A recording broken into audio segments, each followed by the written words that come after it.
Travis Wayne Goodsell. Being born and raised in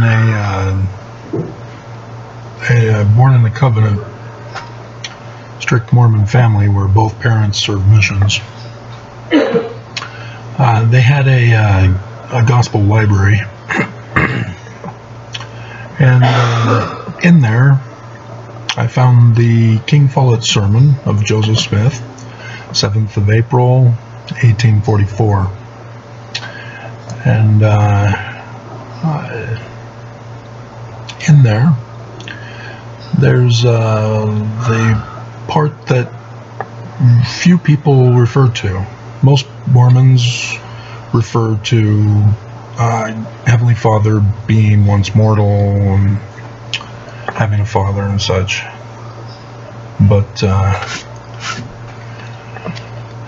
not this paragraph. I shall comment on the very first Hebrew word in the Bible. I will make a comment on the very first sentence of the history of creation in the Bible. Beroshit. I want to analyze the word Beth, in, by, through, and everything else. Rosh, the head. Sheet, grammatical termination. When the inspired man wrote it, he did not put the Beth there. An old Jew without any authority added the word. He thought it too bad to begin to talk about the head. It read first, the head one of the gods brought forth the gods. That is the true meaning of the words. Bara signifies to bring forth. If you do not believe it, you do not believe the learned man of God. Learned men can teach you no more than what I have told you. Thus, the head god brought forth the gods in the grand council. I wanted to know how the rest of the Bible is to be translated. That's all he gave us. He then died a couple months later. Was assassinated. My parents didn't know it. And we don't even have this in our Doctrine and Covenants. So apparently the church doesn't know it. And they aren't translators. They don't claim to be translators. They dropped the title of translator, if you remember conference. And Mormon apologists at BYU, who are supposed to be Hebrew experts, I claim that Joseph Smith is wrong. They do not believe the learned man of God. And instead they make apologies to explain how it's not a translation, it's revelation. They do not believe the learned man of God. That's all it is. That's all he needed to say. I don't believe Joseph Smith is a translator. That's it. That's all. Instead, they lead Mormons along down other paths. That was my only intention, was to know how Joseph Smith rendered this translation and how the rest of the Bible is to be translated. I had no intention of being the foremost expert in the entire world about it. It was not my intention. So, there's some former popular authors emerging during the Zeitgeist movement. Zeitgeist is the movie that came out and revealed some secrets that have been hidden from mankind, and one of those were dealing with religion, that the Bible comes from Egyptian source documents. And the most popular is probably Dorothy Murdoch, D.M. Murdoch. She has a pseudonym, which I think is Arabic. Nonetheless, she died on Christmas Day, 2015, which was a great loss. She's published her most popular book, probably, is Christ in Egypt, the Horus-Jesus connection. She focused mostly on the New Testament, and is the one where I learned about Legion, confronting Jesus and going into the herd of swine and then into the sea to die. That comes from the 19th dynasty tombs. It's all over the walls. And she was the one who recognized that connection. Her conclusion, however, was incomplete, thus unsound. She claims that because the Bible contains Egyptian documents, it's therefore fraud and plagiarism, and she wants to refer to the Egyptian documents, and that's it. She didn't do too much with the Old Testament stuff, except for recognizing that Moses is a fraud. That was pretty much her conclusion. Everything's a fraud. You got to go to the Egyptian source. Then Gary Greenberg hit the world like a bombshell as 101 Myths of the Bible came out. And there was a rebuttal from Christianity that argued that because he didn't put in references, therefore his whole premise is wrong and conclusion is wrong. Not entirely correct. Yes, it would have helped if he put in references. He just assumed everybody knew the stories. And that's not the case. Christians don't want anything to do with Egyptians, so they don't know anything Egyptian. And by not knowing, then the Bible is literally true as is, as Constantine designated, and their belief systems can remain intact.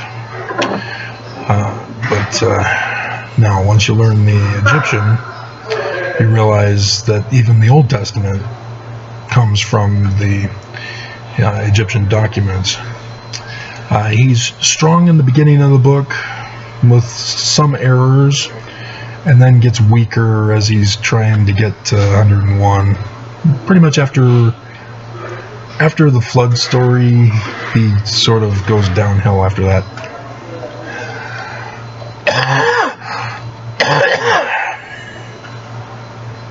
He just recognized some connections, decided to put it into a book. It was titled by the publishers 101 Myths of the Bible, and so he was forced to come up with 101.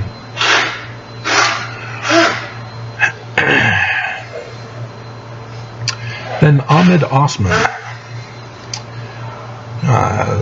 the comparable book is Christianity and Ancient Egyptian Religion. He has a number of other books, also talking about his understanding of how the Bible corresponds to Egypt as well. There's Moses and Akhenaten, for example. He's got some good recognition of matches to the Egyptians, but he doesn't know how to combine them into a theory test so that he can get a sound argument going. And as a result, he comes up with some pretty far out, wild, incorrect, unsound conclusions. But if you can weed through those, you can glean a lot of valuable information and connections from him.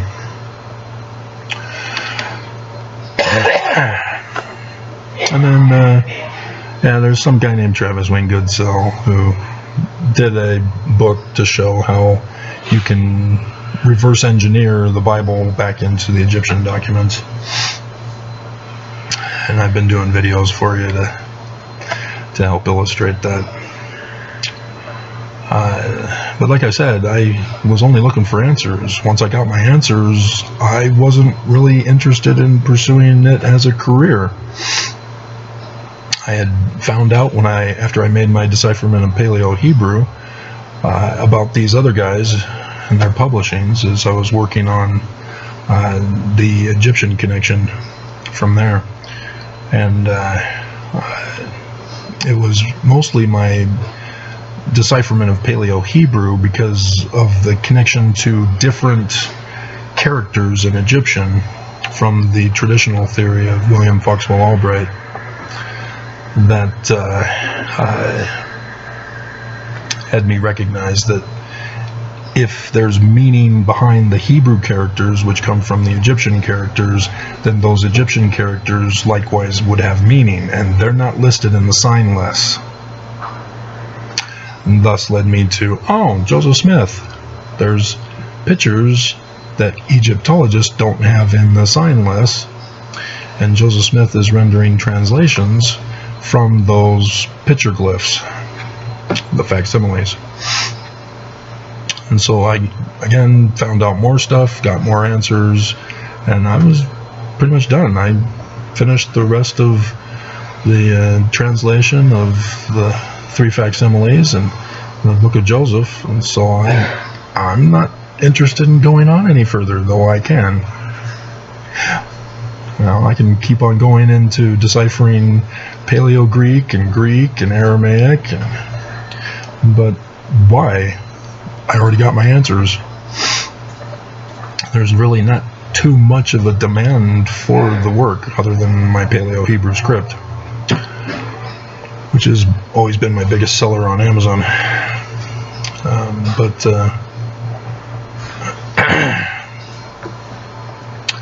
I went to the University of Lethbridge in Alberta, Canada with the first wife, who was a half and half. And my final year, the guidance counselor took a look at the courses that I had taken because I didn't have a major, and created a major, dual major with a minor for me so I can graduate. And there was a geology professor who had gone to Harvard and studied biblical Hebrew under forgot his name all of a sudden. I can't remember. But anyway, the popular one whose book was studied worldwide. That was our textbook as well for biblical Hebrew for that one semester just for me. And he crammed all his knowledge for us. And at the first day of class, he told us that Paleo-Hebrew has different script form than the Aramaic script that we see in the Bible, in the Hebrew Bible, and showed us some fun patterns, but said nobody knows how this works. Nobody knows how to decipher Paleo-Hebrew, despite people making claims that they do. And so I had gone into the class wanting to learn how Joseph Smith translated the Hebrew text of the Bible, and was presenting extracurricular paper translations to the teacher, and he, after several of them, said, okay, the Masoretes from 800 to 1000 who worked on the Hebrew text of the Bible added in the vowels and the vowel markings, and in so doing they fixed the one and only translation of the Hebrew Masoretic text of the Bible. And so the Jewish Publication Society's translation into English is the one true translation of their work. And then I recalled him talking about the first day of class about Paleo-Hebrew, and light bulb goes off, and the rest is history, as I had to remove all the added in stuff to go back to the original text, replace the Aramaic with the Paleo-Hebrew script, and go from there. And sure enough, Joseph is correct. The head god is Yah, the Hebrew God. And he has a son who's involved and assigned to be the one who is involved in the creation story in Genesis chapter 1. And so Genesis chapter 2 verse 4, where it's Yahweh Elohim, that's his new name. He's completed the creation and he's now given the new name. That's the pattern in the book of Genesis, is new names are given and a usurpation of the birthright and blessing. All the way through. And so, that was the knowledge that I had at the time of the Zeitgeist movement that was taking place by these other three guys, other three persons. T.M. Murdoch is female. And she's dead. I think he's too old. I don't know if he's dead. He's just gone into hiding. And Ahmed Osman, I'm assuming he's dead too, because they're not doing anything for quite a long time now. And so I'm the only one left who knows any of this stuff.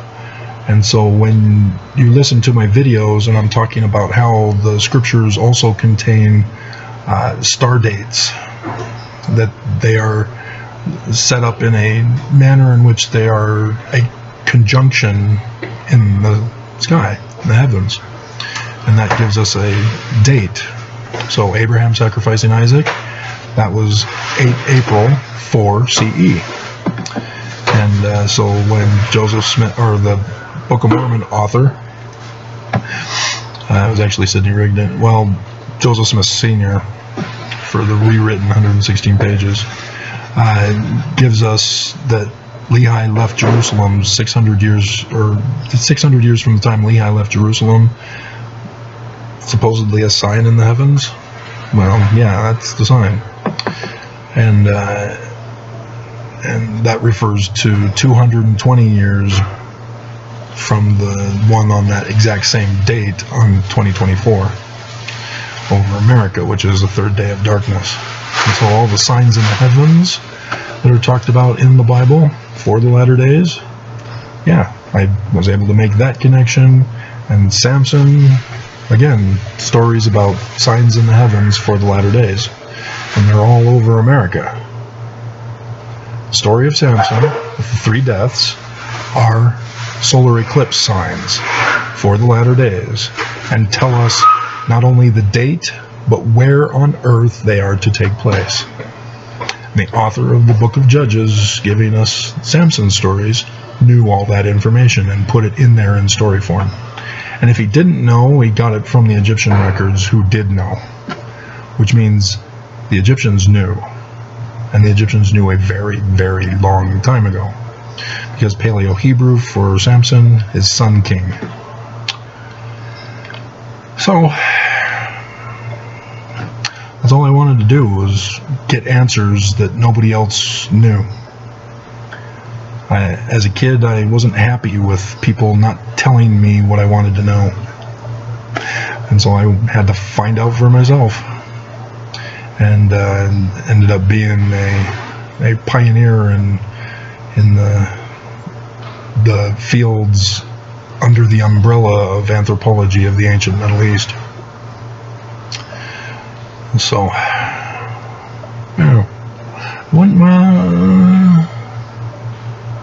no, Eva Vasilevska didn't do any of this type of work. She was just an Egyptologist. So,